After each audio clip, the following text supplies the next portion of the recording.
So it's been snowing for the past couple of days, but now it's sunny, and let's see what kind of animals we can see today.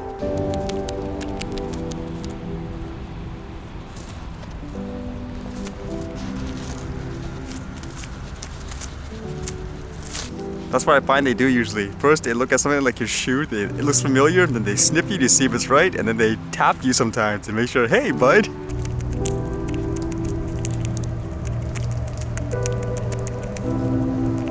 And people are always curious when I'm walking, hey, there's so many animals that always follow me. Are they stalking me? What's going on?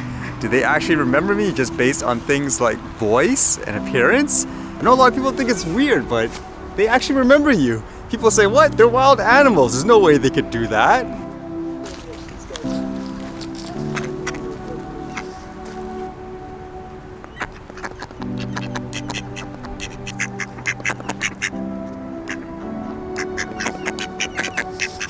The ducks are the same, I find. They remember you.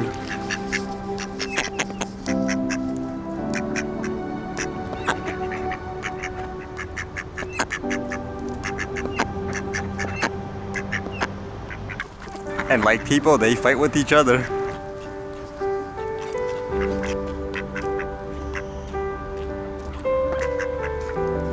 And they'll come up to find me usually if they hear me.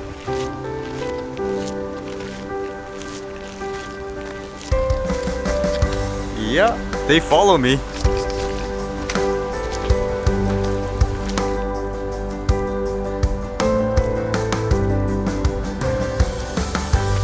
An interesting thought too is how when I started filming animals just for fun because they were there, to me it's so normal for them to come up to you, whereas for other people, for some reason I was looking at it, they seem so shocked and amazed. In my mind is, what's the difference? They're just like a person, aren't they? They have certain like personalities and quirks. If you guys can develop that trust and communication, then you guys will be comfortable around each other per se.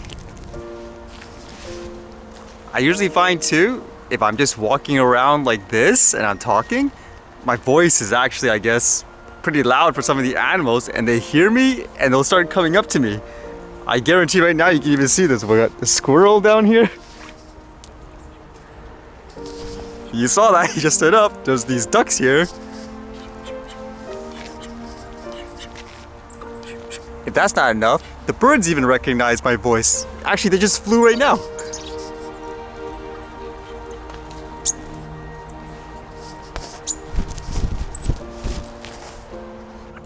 So you can literally have them all together.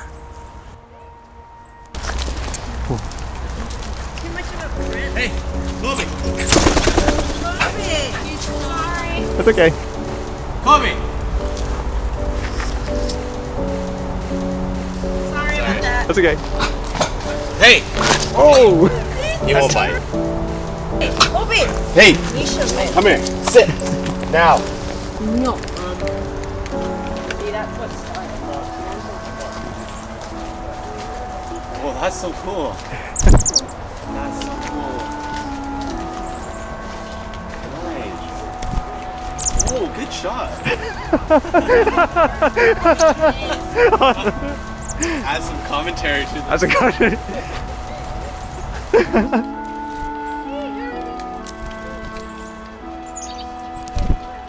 That's my example too. A lot of people think it's unusual that you can actually do this with a wild animal.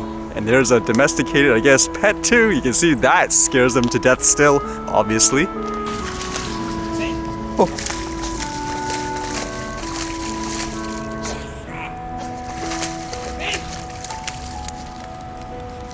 Is that a little bit of irony where a domesticated pet could be, I guess, more wild than a wild animal per se? And the sun is settling too. But yeah, there's a ton of animals today as usual. Another reason why I think it's great just to be out in nature at times, observing things like wild animals, interacting with them, is that it teaches you a lot about life perspective as well. Because with a wild animal, I know there's tons of people who would say, oh no, this animal is going to attack me or something like that, or whatever, it's disgusting. But then once you really get down to it, if you observe it, develop that type of communication, you will find out in many ways, well, it just seems like, I don't know, any other person in many ways. They can communicate with you, You take the time to understand them, they take the time to understand you.